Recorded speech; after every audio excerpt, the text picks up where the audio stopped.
years. We just can't let it go, and I'm so glad because I love it. We have a lot coming up for you on this Tuesday morning. We do. First, though, crucial testimony underway on the Hill. Over the next 3 days, the House Intelligence Committee will hear from 9 witnesses, including some who say they heard President Trump's phone call with the Ukrainian president firsthand. Lena Florias joins us live from the Satellite Center now with the latest. Hi, Lena. Yeah, and Sally, that's an important point because in his opening statement, Ranking Member Devin Nunes had mentioned the fact that up until this point, we've only heard from second and third hand witnesses.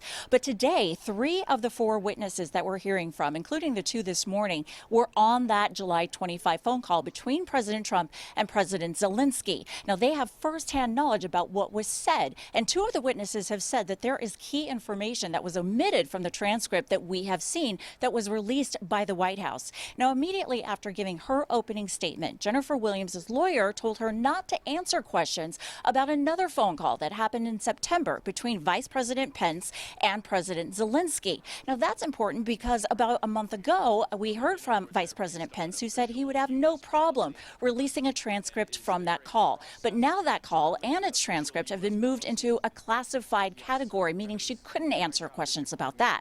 Now, Lieutenant Colonel Vindman, he was talking and really bringing a human face to the story and to his testimony, speaking to his father, saying that he had made the right decision in defecting from the USSR at the time and moving to the United States. Also mentioning that the reason that he referred the phone call to the National Security Council lawyer is because he felt it was his duty because his national security was at stake. Now, here's a listen at part of their opening statements.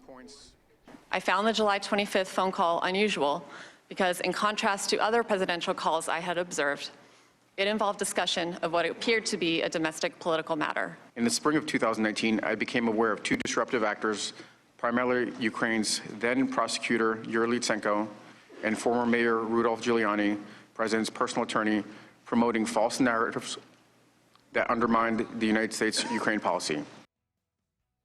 Now, that is going to continue through this morning as they do that ping pong that we've seen over the last 2 days of testimony, where each member will have 5 minutes to ask questions of the witnesses. Then we move into this afternoon, where we'll have 2 more witnesses on the stand, one of them being Kurt Volker, one of what is being referred to as the 3 amigos, a former Ukraine envoy. Then also we'll hear from Tim Morrison, who worked for the National Security Council but resigned before giving his testimony so that he could give that freely against orders from the White House and from the State Department.